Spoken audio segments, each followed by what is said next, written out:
Chaque jour, un verset de la Bible, une pensée et une invitation. Plus de power avec Léo. As-tu des modèles dans ta vie? Nous avons tous des modèles dans cette vie.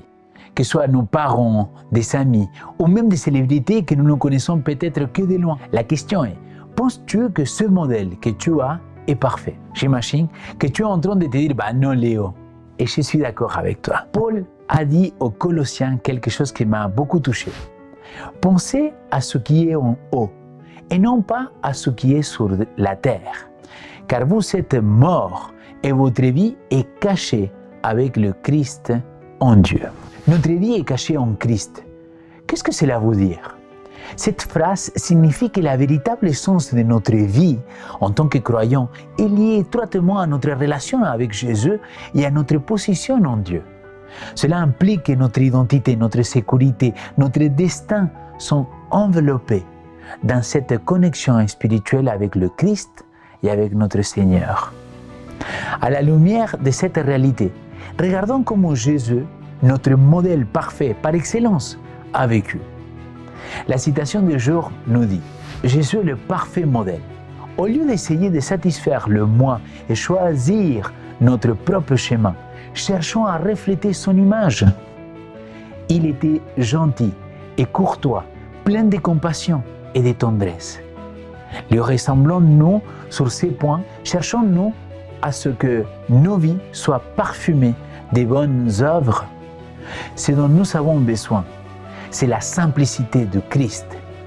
Je crains, elle a écrit, que dans bien des cas, un esprit dur et impitoyable, totalement différent du modèle divin, ait pris possession de cœur. Ces principes d'acier qui ont été chéris par plusieurs et considérés comme une vertu doivent disparaître pour que nous nous aimions les uns les autres comme le Christ nous a aimés.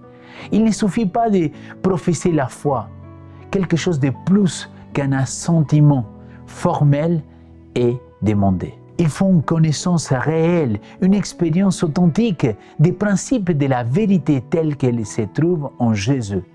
Le Saint-Esprit doit travailler à l'intérieur, soulignant ces principes dans la claire lumière de notre conscience, afin que nous connaissions leur puissance, qu'ils deviennent une réalité vivante.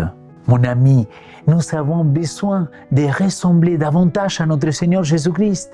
C'est lui notre seul modèle par excellence.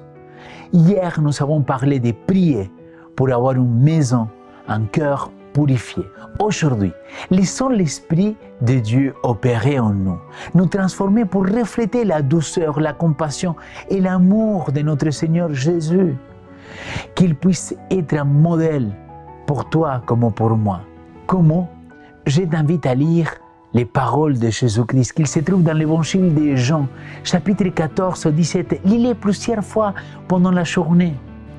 Prie aussi que le Saint-Esprit il t'aide à ressembler davantage au caractère de notre Seigneur Jésus et qu'il puisse te donner pour cette journée plus de power.